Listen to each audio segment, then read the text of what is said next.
मेरा सभी किसानों से और किसान नेताओं से अनुरोध है कि बातचीत के रास्ते से, बातचीत के मार्ग से ही इन गंभीर विषयों का समाधान हो सकता है। प्रधानमंत्री मोदी जी ने, गृह मंत्री अमित शाह जी ने बीड़ा उठाया, संकल्प लिया है कि पंजाब को ड्रग फ्री बनाना हमारा प्राथमिकता रहेगी।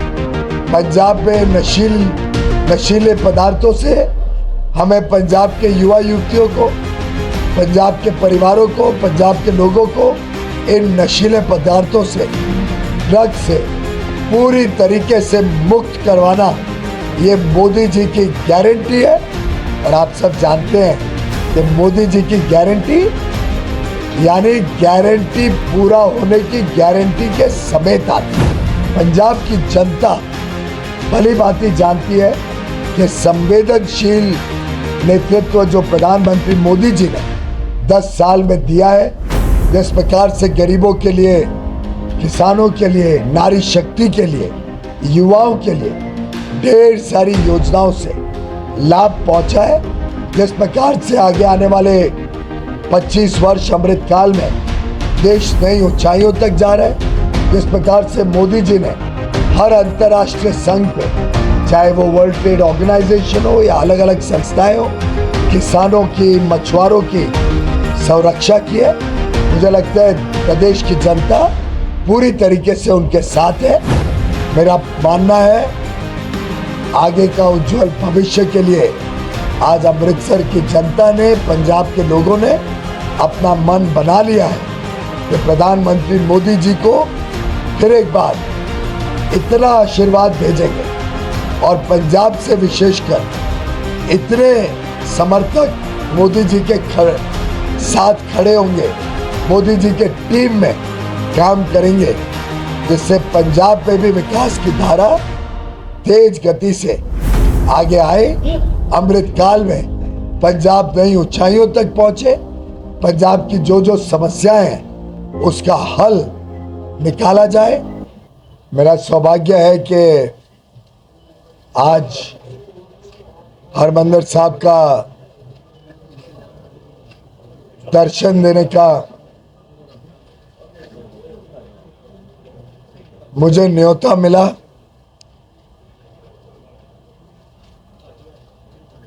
इतने अच्छे शब्द आज सीखने को मुझे मिले, सुनने को मिले, और मस्तक झुका के मैं इस पावन धरती को नमन करता हूं,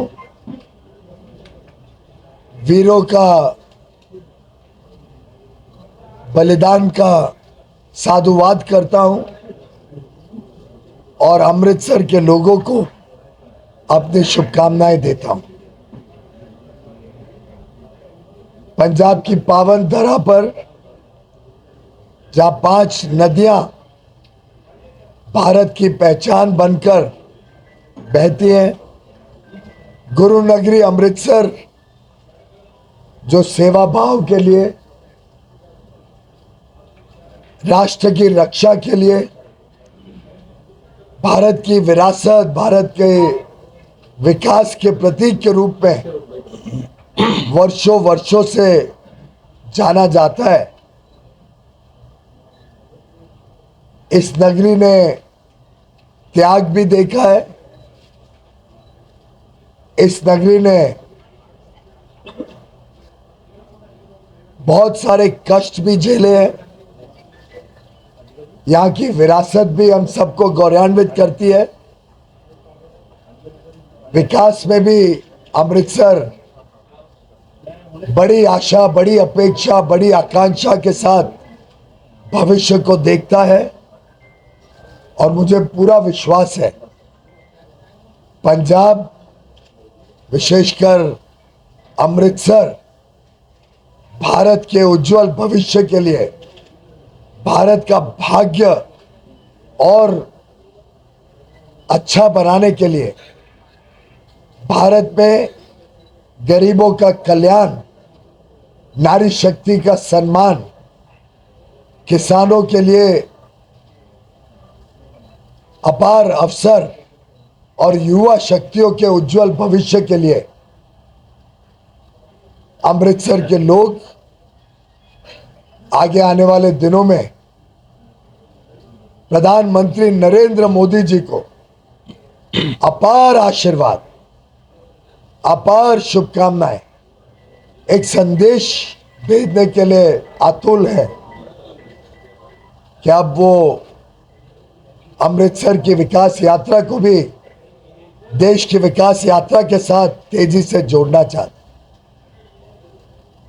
आशीर्वाद भेजना चाहते हैं प्रधानमंत्री मोदी जी को कि अमृत काल में जब देश विकसित भारत बनने के लिए तेज गति से आगे बढ़ रहा है, अमृतसर भी तेज गति से भारत की अर्थव्यवस्था के साथ अमृतसर की अर्थव्यवस्था को आगे देखना चाहता है। भारत की आस्था और अस्मिता को जब चार चांद लगते हैं तो अमृतसर की आस्था और अस्मिता को भी और बल मिलता है। जो देश अपनी विरासत को संभाल के ना रखे वो देश कभी प्रगति नहीं कर सकते। और अमृतसर ने तो ऐसे दुर्भाग्यपूर्ण क्षण देखे हैं जो अमृतसर के लोग, पंजाब के लोग कभी भूल नहीं सकते। अमृतसर ने जिस प्रकार से अपने पूरी आस्था को ध्वस्त होते देखा, अपने पूरे अस्मिता के ऊपर प्रहार होते देखा, मैं समझता हूं अमृतसर के लोग कभी इसको भूलेंगे नहीं, इसका मुंह तोड़ जवाब देंगे। प्रधानमंत्री नरेंद्र मोदी जी ने अपने कार्यकाल में बिना भेदभाव के कभी धर्म नहीं देखा, कभी जात नहीं देखी, कभी भाषा नहीं देखी, कभी लोगों के बीच में अलग अलग प्रांतों को नहीं बांटा। एक प्रकार से देश को एकता और एकजुटता के साथ विकास की राह पर आगे बढ़ाया। देश में हर योजना में हर एक व्यक्ति तक पहुंचने की कोशिश की, समाज के हर वर्ग को एक उज्जवल भविष्य देने का काम किया। हम सब के लिए गर्व की बात है कि जो करतारपुर साहिब को एक जमाने में दूरबीन से देखना पड़ता था, आज वो हमारे इतना निकट आ गया। हम सब दर्शन करने जा सकते हैं। जिस प्रकार से हरमिंदर साहब पर एक जमाने में विदेश से चंदा लाने नहीं दिया जाता था, आज मोदी जी ने सुनिश्चित किया हरमिंदर साहब का गौरव पूरे देश और दुनिया में फैलाए और दुनिया के लोग हरमिंदर साहब से आशीर्वाद ले सके। जिस प्रकार से एक जमाना था 2014 के पहले जब पंजाब की, भारत की संस्कृति को अपमानित किया जाता था, बार बार आहत पहुंचाई जाती थी, आज हमारे गुरु और हमारे मार्गदर्शक सभी के दिखाए हुए रास्ते पर आज भारत तेजी से आगे बढ़ रहा है। जिस प्रकार से विकास की धारा पंजाब में, चाहे वो एक्सप्रेसवेज हो, हाईवेज हो, रेलवे का विस्तार हो, एयरपोर्ट बनाने की बात हो, व्यापार को बल देना हो, तेज गति से निर्यात में पंजाब की भागीदारी हो, किसानों के बनाए हुए उत्पादन को एमएसपी पर बड़े रूप में खरीदने की बात हो। और आप सब जानते हैं कि मोदी जी के 10 साल के कार्यकाल में कांग्रेस और यूपीए के पिछले 10 साल से लगभग 4 गुना अधिक अनाज एमएसपी पर खरीदा गया। 4 गुना, 400% अनाज पंजाब के किसानों से एमएसपी पर खरीदा गया। एमएसपी अपने आप में लगातार बढ़ती गई है और मेरा मानना है आगे का उज्जवल भविष्य के लिए आज अमृतसर की जनता ने, पंजाब के लोगों ने अपना मन बना लिया है कि प्रधानमंत्री मोदी जी को फिर एक बार इतना आशीर्वाद भेजेंगे और पंजाब से विशेषकर इतने समर्थक मोदी जी के साथ खड़े होंगे, मोदी जी के टीम में काम करेंगे, जिससे पंजाब में भी विकास की धारा तेज गति से आगे आए। अमृतकाल में पंजाब नई ऊंचाइयों तक पहुंचे, पंजाब की जो समस्याएं हैं उसका हल निकाला जाए। विशेषकर एक विषय मैं जरूर आपके समक्ष रखना चाहूँगा, प्रधानमंत्री मोदी जी ने, गृह मंत्री अमित शाह जी ने बीड़ा उठाया है, संकल्प लिया है कि पंजाब को ड्रग फ्री बनाना हमारा प्राथमिकता रहेगी। पंजाब में नशीले पदार्थों से हमें पंजाब के युवा युवतियों को, पंजाब के परिवारों को, पंजाब के लोगों को इन नशीले पदार्थों से, ड्रग से पूरी तरीके से मुक्त करवाना ये मोदी जी की गारंटी है।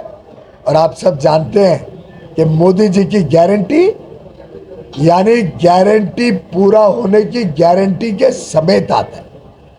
पंजाब की अर्थव्यवस्था नई ऊंचाइयों पे जाए, ये मोदी जी की गारंटी है। पंजाब के किसानों को एक उज्जवल भविष्य मिले, ये मोदी जी की गारंटी है। पंजाब के युवा युवतियों को अपार अवसर मिले, कारोबार के, व्यापार के, छोटे बड़े लघु मध्यम उद्योग के, कोई नौकरी करना चाहे सरकार में, कोई नौकरी करना चाहे निजी क्षेत्र में, उनको अपार अवसर मिले। युवा युवती स्टार्टअप के तहत नए शोध, नए विचार, नए आइडियाज़ को आगे बढ़ाना चाहे उनको अवसर मिले। हर व्यक्ति को एक उज्जवल भविष्य अपने परिवार को बनाने के लिए, रोजमर्रा की समस्याओं से निजात दिलाने के लिए, चाहे रोटी, कपड़ा, मकान, शिक्षा, स्वास्थ्य सेवा, बिजली, सड़क, पानी, ये रोजमर्रा की चीज़ों के लिए हर एक परिवार, हर एक व्यक्ति को पूरी तरीके से मौका मिले कि ये चीज़ों की चिंता नहीं। अब हम बड़े लक्ष्य लेके, बड़े उम्मीद के साथ, बड़े संकल्प के साथ हम भारत का और पंजाब स्थित अमृतसर का विकास करें, उज्जवल भविष्य दें अपने बच्चों को। उसके लिए 1 जून को पंजाब का भविष्य, पंजाब का भाग्य बनाने के लिए मेरा अनुरोध है सभी वोटर से भारी संख्या में वोट डालें। वोट आपका अधिकार अवश्य है, पर आपकी जिम्मेदारी भी है, आपका कर्तव्य भी है। इस अधिकार, इस जिम्मेदारी को पंजाब का हर नागरिक पूरा करे और देश में एक ऐसी मजबूत सरकार, ऐसी निर्णायक सरकार, एक ईमानदार सरकार जो देश को नई ऊंचाइयों तक लेके जाए, भ्रष्टाचारियों को सही जगह पहुंचाए। अब ये अलग बात है कि थोड़े दिनों के लिए बेल पे कोई निकले और बताने की कोशिश करे कि मैं तो जेल से निकल गया। ऐसे भ्रष्टाचारियों को जेल की सलाखों के पीछे डाले, देश को भ्रष्टाचार मुक्त करे, देश में एक विकास से प्रेरित सरकार हो। इसके लिए मैं अपील करता हूं पंजाब के सभी भाई बहनों को, पंजाब के सभी नागरिकों को, मतदाताओं को भारी संख्या में 1 जून को प्रधानमंत्री नरेंद्र मोदी जी को पंजाब से अपार आशीर्वाद भेजें और प्रधानमंत्री मोदी जी को और सक्षम बनाएं और बल दें कि पंजाब की सेवा कर सके, पंजाबियों की सेवा कर सके। पीयूषी, 1 जून को वोटिंग है, लेकिन इसी के साथ 1 जून को अमृतसर में स्वर्ण मंदिर में आपको पता होगा कि अटैक हुआ था। इसमें कांग्रेस अभी भी राहुल गांधी आ रहे हैं, लेकिन माफी नहीं मांगी उन्होंने अभी तक। सिख कौम में कभी ना कहीं उसमें मलाल काफी दिख रहा है कि अभी तक उन्होंने माफी नहीं मांगी, गांधी परिवार ने माफी नहीं मांगी। इसको कैसे देख रहे हो आप? मैं घोर निंदा करता हूं गांधी और नेहरू परिवार ने जिस प्रकार से पंजाब के साथ बार बार अन्याय किया, चाहे वो विभाजन हो जब उन्होंने पंजाब को हिस्सों में बांट लिया, देश का विभाजन हो, चाहे वो हरमंदिर साहब पर जो अटैक हुआ, कांग्रेस पार्टी कभी पंजाब का हित नहीं सोच पाई। और मैं मानता हूं कि अवश्य उन्होंने माफी भी मांगनी चाहिए, और मैं मानता हूं कि पंजाब के लोग उस घोर घटना के लिए गांधी परिवार का, कांग्रेस के नेतृत्व का पूरी तरीके से सबक सिखाकर उनको बताएगी कि पंजाबियत और हमारा जो आस्था है उसमें कभी कोई आगे चल के कोई नुकसान ना पहुंचाए, उसकी हिम्मत भी ना करे। ये संदेश कांग्रेस को जरूर पहुंचना चाहिए। भारत का जो अंतर्राष्ट्रीय व्यापार है, खासतौर पे निर्यात में प्रधानमंत्री मोदी जी के नेतृत्व में भारी वृद्धि हुई है। कोविड के बाद 2020 के बाद भारी वृद्धि हुई है भारत के निर्यात में। मैं समझता हूं अमृतसर तो एक ऐसी नगरी है जहां चाहे वो उद्योग हो, चाहे वो सेवा का क्षेत्र हो, हर एक में अपार संभावनाएं पंजाब में है, अपार हुनर पंजाब के लोगों में है, और एक अच्छी ईमानदार विकास से प्रेरित सरकार अमृतसर में लॉजिस्टिक्स सुधारे, लॉजिस्टिक्स में काम कर पाए। राज्य सरकार अगर उसको मदद करे और लॉजिस्टिक्स हब बनाने के लिए हमें सहूलियत दे, यहाँ के इंफ्रास्ट्रक्चर को सुधारने के लिए, काम करने के लिए मदद दे, यहाँ पे जो अलग अलग प्रकार की लोगों की कला है, लोगों की स्पेशलिटी है, उसको हम विदेश तक लेके जा सके, अपार संभावनाएं हैं। अगर इंफ्रास्ट्रक्चर डेवलप हो जाए, अगर यहाँ पे उद्योग को रोजमर्रा की मुसीबतों से हम निजात दिला पूरी तरीके से। और जो उद्योग है, इंडस्ट्री कैसे, देखिए बॉर्डर का ट्रेड बंद है, स्कैनर 4 साल हो गए लगे हुए हैं, चलते नहीं हैं। आपकी जानकारी के लिए बॉर्डर का ट्रेड भारत ने नहीं बंद किया है, बॉर्डर का ट्रेड पाकिस्तान की तरफ से बंद हुआ है, पहली बात। दूसरी बात, ड्रग्स का जो मेनेस है उसके लिए एक स्पेशल टीम निर्धारित की जाएगी। मल्टी ऑर्गेनाइजेशन, नारकोटिक्स विभाग हो, अलग अलग जो सुरक्षा कर्मी दल हैं, उनकी multi dimensional task force drugs के ऊपर प्रहार करके पंजाब को ड्रग फ्री बनाए, ये हमारी प्राथमिकता रहेगी। और साथ ही साथ यहाँ पर ऐसी सुविधाएं बने, सुख शांति समृद्धि आए, इंफ्रास्ट्रक्चर क्रिएट हो, जिससे उद्योग को भी यहाँ पे बल मिले। ये भारतीय जनता पार्टी की प्राथमिकता है। Sir, my name is Sukhpal Singh Kanwar and I'm a White House correspondent. I covered you a couple of times in DC.